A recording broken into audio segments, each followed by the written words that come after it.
have it all mixed up, dear.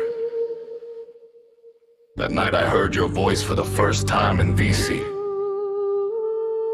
You thought it was I who needed a beacon, but in reality it was always you who were the one in need of a beacon. Your investment in someone you claimed to love as a friend always felt like a burden, an assignment you told yourself you were morally obliged to. Because you mistook a man who lost all motivation to invest in life for an animal that won't survive on its own because it never learned from its parents. I learned how to survive on my own, my dear Philly.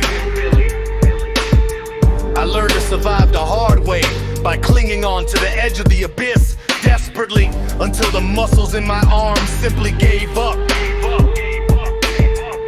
You probably thought that just providing an ear to listen was all it took for me to make living feel more than just surviving.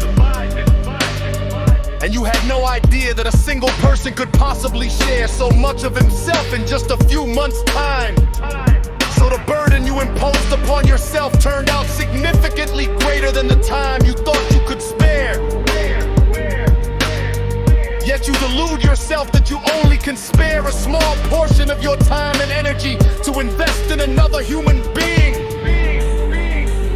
If you truly believe that your life is meaningless unless in service of other life, then why did time you invested in me always feel like a sacrifice you only took?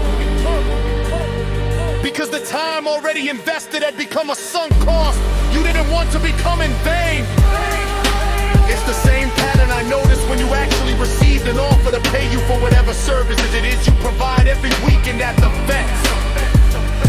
I couldn't make sense of how much of your time went into night cafe when the income you generated after it was not even enough to pay for an SD card.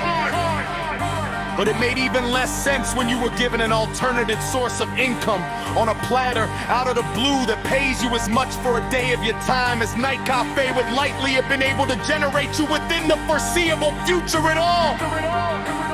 And you've grown so accustomed to living in a constant state or a paranoia that these alarms, if you understand, invest as a mere abstraction. Safety isn't something you find by isolating yourself from everything human that could one day hurt you. It isn't something you find by keeping yourself more walled in than a mere little stronghold. Safety is something you find in trusting that everything will be alright, even though you don't have the evidence it will. But it's so much involved in keeping up someone that could control everything in your life you can't control, and accept that life more often than not gotta take the path we had envisioned for ourselves.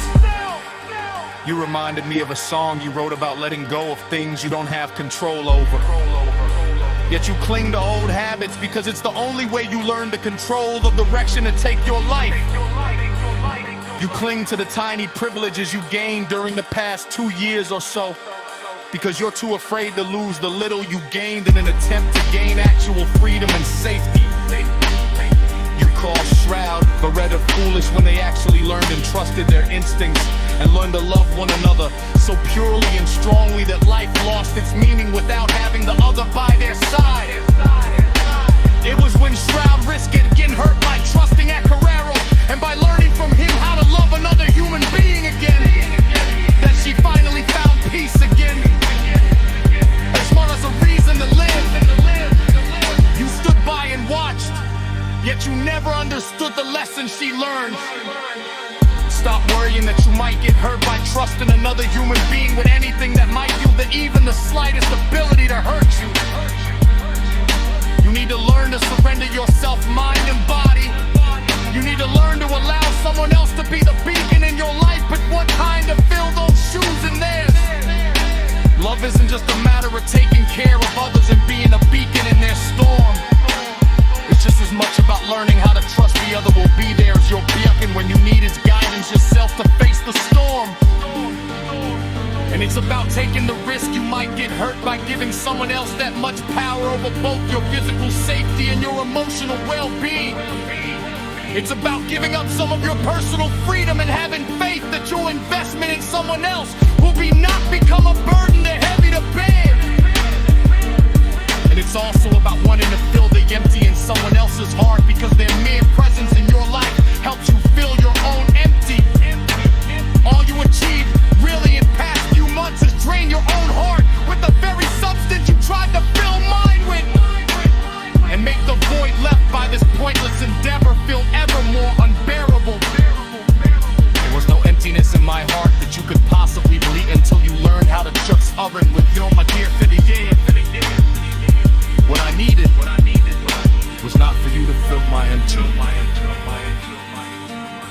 someone who trusted me enough